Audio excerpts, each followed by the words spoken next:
बच्चों, आज हम एक खास विषय पर बातें करते हैं। वह विषय है संपूर्ण निर्माण, व्यक्तित्व का संपूर्ण निर्माण। व्यक्तित्व क्या होता है बच्चों? कोई बताएगा?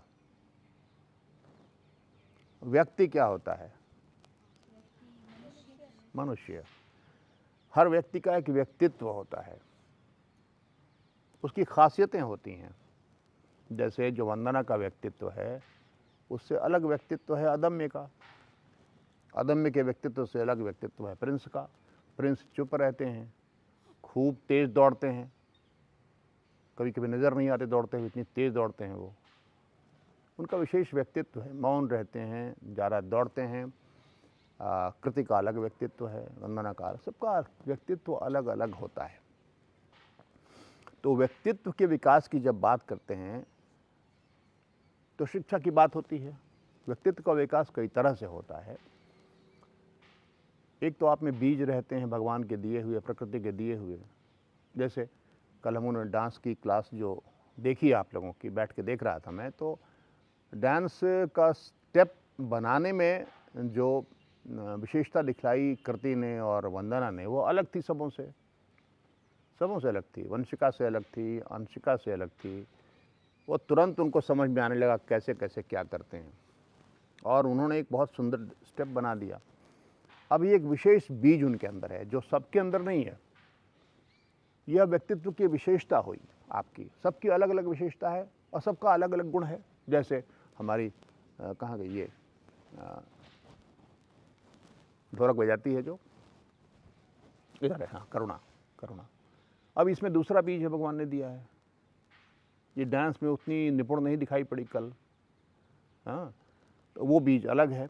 लेकिन आप सबों में ये खासियतें तो ज़रूर हैं, कुछ चीज़ें सामान्य भी हैं, सब में हैं और सबकी ज़रूरतें हैं। वंदना को अगर डांस की ट्रेनिंग दी जाए तो बहुत जल्दी पिकअप करेंगी वो। इनको अगर ताल की ट्रेनिंग दी जाए तो बहुत जल्दी पिकअप करेंगे, बाकी लोग बजाते रहेंगे, नहीं होगा उनसे। तो जब हम व्यक्तित्व के संपूर्ण विकास की बात करते हैं तो व्यक्तित्व समझा हमने क्या होता है, समझ लिया। अब संपूर्ण की बात आती है। संपूर्ण क्या है? पूरा। तो व्यक्तित्व का संपूर्ण विकास करने में एक शिक्षा संस्थान या स्कूल जो होता है या जो गुरुकुल होता है, वह यह देखता है सबसे पहले कि कुछ सामान्य बातें सभी को आ जाएं, और उसके बाद उनकी जो खासियतें व्यक्तित्व की हैं वो हम समझें पहले कि कौन सी खासियत है उसमें, और उसके बाद उसका भी विकास करें। उसके लिए उस पर स्पेशल ध्यान देना पड़ेगा, उसके व्यक्तित्व के उन अंशों पर, उन तत्वों पर जो उसमें ज़्यादा उपलब्ध हैं। तो पहले हम उन चीज़ों की बात करते हैं जो सामान्य है, सभी को उसकी ज़रूरत है, सभी को ज़रूरत है, चाहे वो अदम्य हो या करुणा हो, लड़का हो या लड़की हो, कोई भी। वो क्या है?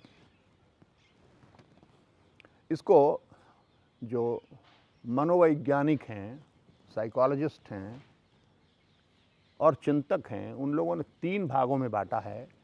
आपके व्यक्तित्व को 3 भागों में बांटा है। उसको अंग्रेजी में कहते हैं नोइंग, फीलिंग एंड विलिंग। एक बार आप लोग भी बताइए मुझे, क्या कहते हैं?